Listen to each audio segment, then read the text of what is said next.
Selamat pagi, salam sehat.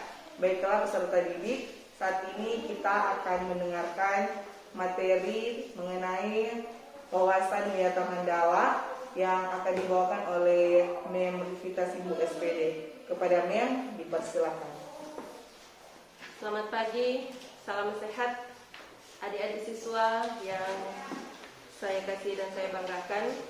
Pertama-tama saya mengucapkan selamat bergabung pada adik-adik siswa yang telah menjadi peserta didik di SMA Negeri Keberkatan Olahraga.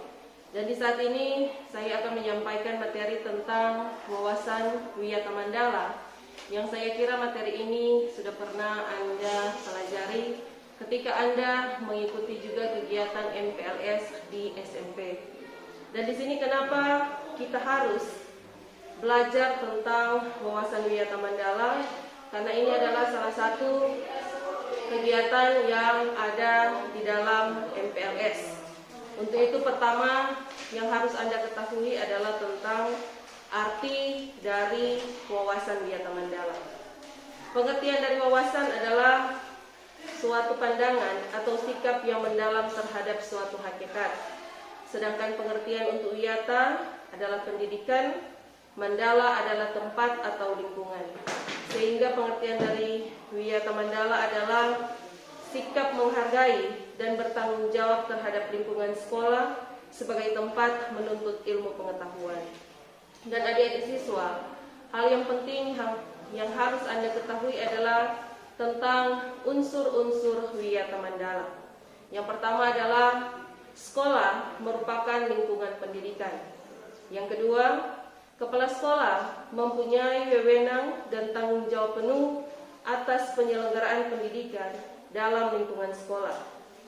Yang ketiga, antara guru dan siswa harus ada saling pengertian dan kerjasama untuk mengembangkan tugas pendidikan sehingga terjadi hubungan yang serasi. Keempat, warga sekolah di dalam maupun di luar sekolah harus menjunjung tinggi martabat dan citra guru. Yang kelima, sekolah harus bertumpu pada masyarakat sekitarnya dan mendukung antar warga. Sehingga di sini hal yang penting juga untuk Anda ketahui bahwa tentang sekolah dan fungsinya. Karena di mana sekolah merupakan tempat terjadinya kegiatan proses belajar mengajar. Sehingga perlu di sini menanamkan dan mengembangkan berbagai nilai ilmu pengetahuan, teknologi, dan keterampilan. Sekolah merupakan lembaga pendidikan formal, tempat berlangsungnya proses belajar mengajar untuk membina dan mengembangkan yang pertama, ilmu pengetahuan dan teknologi. Yang kedua, pandangan hidup atau kepribadian. Yang ketiga, hubungan antara manusia dengan lingkungan atau manusia dengan Tuhannya. Yang keempat, kemampuan untuk berkarya. Adik-adik siswa, untuk fungsi sekolah, sebagaimana yang kita ketahui bahwa fungsi sekolah itu adalah sebagai tempat masyarakat belajar karena memiliki aturan atau tata tertib kehidupan yang mengatur hubungan antara guru, pengelola pendidikan, siswa dalam proses belajar mengajar untuk mencapai tujuan pendidikan yang telah ditetapkan dalam suasana yang dinamis. Sedangkan untuk ciri-ciri sekolah sebagai masyarakat belajar, yang pertama adalah ada guru dan siswa sehingga timbulnya proses belajar mengajar yang tertib. Yang kedua, terciptanya masyarakat yang sadar mau belajar dan bekerja keras. Yang ketiga, terbentuknya manusia Indonesia seutuhnya. Sedangkan untuk prinsip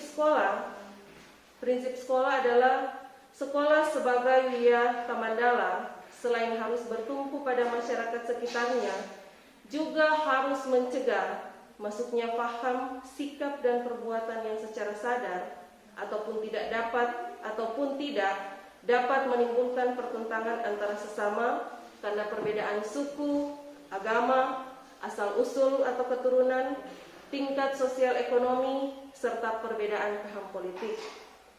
Sekolah tidak boleh hidup menyendiri, melepaskan diri dari tantangan sosial budaya dalam masyarakat tempat sekolah itu berada. Sehingga untuk itu sekolah memiliki prinsip-prinsip sebagai berikut. Yang pertama, sekolah sebagai wadah atau lembaga yang memberikan bekal hidup.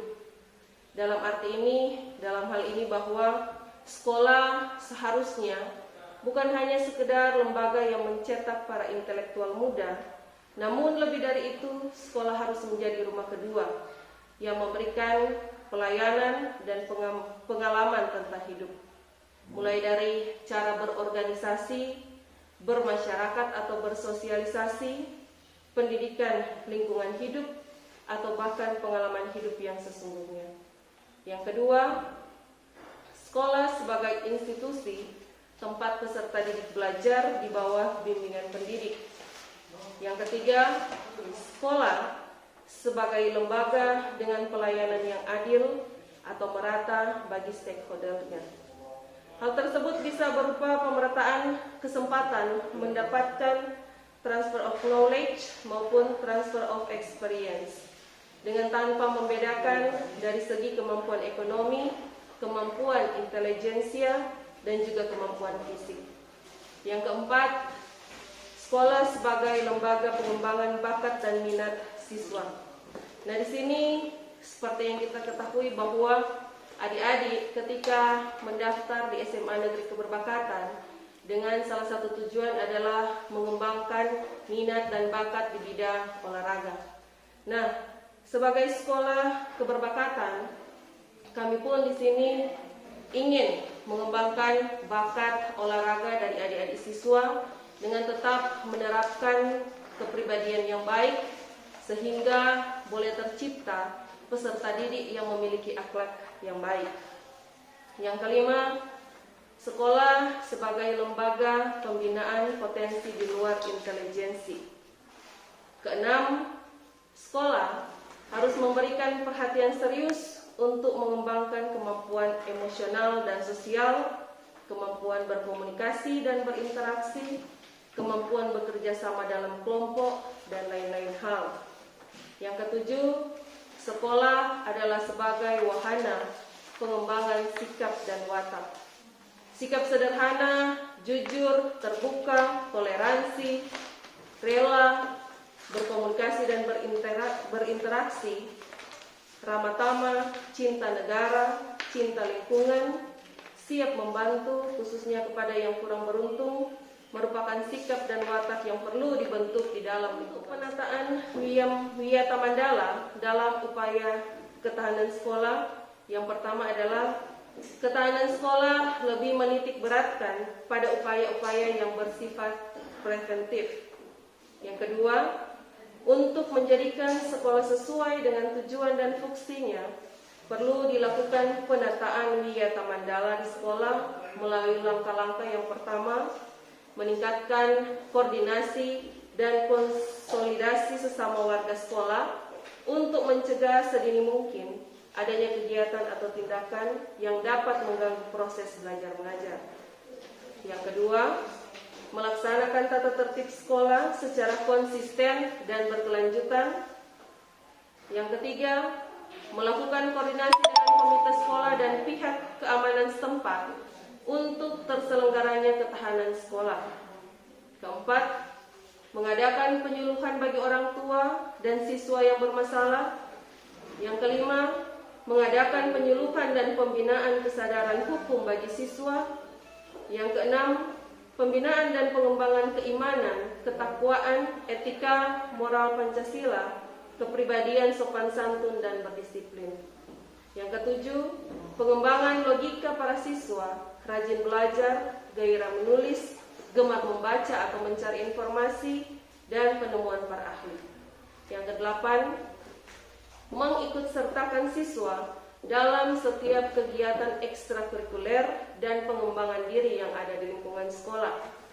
Dan yang terakhir, mengadakan karya wisata dalam rangka pengembangan IPK. Dan untuk tugas, wewenang dan tanggung jawab kepala sekolah dalam hal pelaksanaan wawasan Wiyata Mandala adalah kepala sekolah sebagai pemimpin utama yang bertugas dan bertanggung jawab memimpin penyelenggaraan belajar mengajar serta membina pendidik dan tenaga kependidikan, serta membina hubungan kerjasama dan peran serta masyarakat. Kepala sekolah dapat melakukan penataan wiyata mandala di sekolah dengan melakukan kegiatan-kegiatan. Yang pertama, melaksanakan program-program yang telah disusun bersama dengan komite sekolah. Yang kedua, menyelenggarakan musyawarah sekolah yang melibatkan pendidik, OSIS, komite sekolah, tokoh masyarakat, serta pihak keamanan setempat. Yang ketiga, menertibkan lingkungan sekolah, baik yang berbentuk perangkat keras, sarana prasarana, dan perangkat lunak atau peraturan-peraturan, tata tertib, tata upacara, dan lain-lain. Yang keempat, mengadakan pertemuan baik rutin maupun insidentil yang bersifat intern sekolah. Di dalamnya ada kepala sekolah, pendidik, orang tua, siswa, dan lain-lain. Yang kelima, menyelenggarakan kegiatan yang dapat menunjang ketahanan sekolah seperti PKS, pramuka, PMR, paskibraka, kesenian, dan sebagainya. Dan untuk poin yang terakhir adalah tentang mekanisme dalam pelaksanaan wiyata mandala. Dalam rangka pelaksanaan wiyata mandala, perlu upaya penanggulangan secara dini setiap permasalahan yang timbul sehingga dapat menghilangkan dampak negatifnya, yaitu dilaksanakan secara terpadu, bertahap, dan berlanjut sebagai berikut.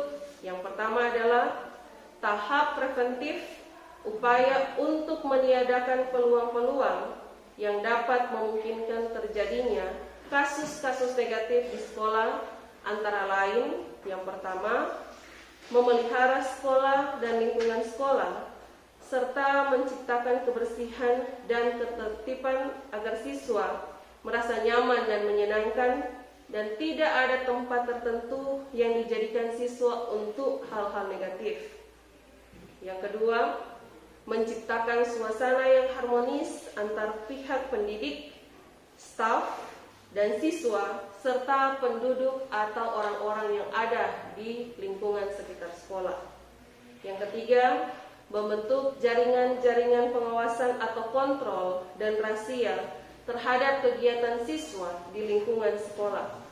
Yang keempat, menghilangkan bentuk-bentuk perpeloncoan pada saat MOS. Yang kelima, meminimalisir keterlibatan kelompok maupun perorangan dalam setiap kegiatan di sekolah. Yang keenam, mengisi jam-jam kosong dengan pelajaran atau kegiatan ekstrakurikuler lainnya. Yang ketujuh, meningkatkan kegiatan ekstrakurikuler pada masa awal atau akhir semester atau pada masa liburan. Dan yang terakhir, peningkatan keamanan dan ketertiban, khususnya pada saat berangkat atau usai sekolah. Sedangkan tahap yang kedua, yang disebut dengan tahap represif, adalah upaya untuk menindak siswa yang telah melanggar peraturan-peraturan dan tata tertib sekolah.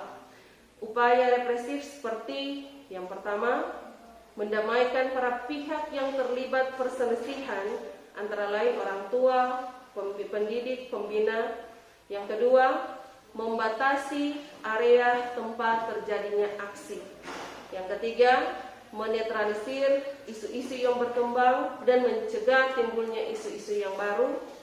Yang keempat, berkoordinasi dengan pihak keamanan apabila terdapat pihak luar sekolah yang melanggar keamanan, ketertiban, dan melakukan perbuatan kriminalitas di lingkungan sekolah. Yang kelima, mengungkapkan lebih lanjut keterlibatan pihak luar sekolah atas kasus yang timbul dan menyelesaikan secara hukum.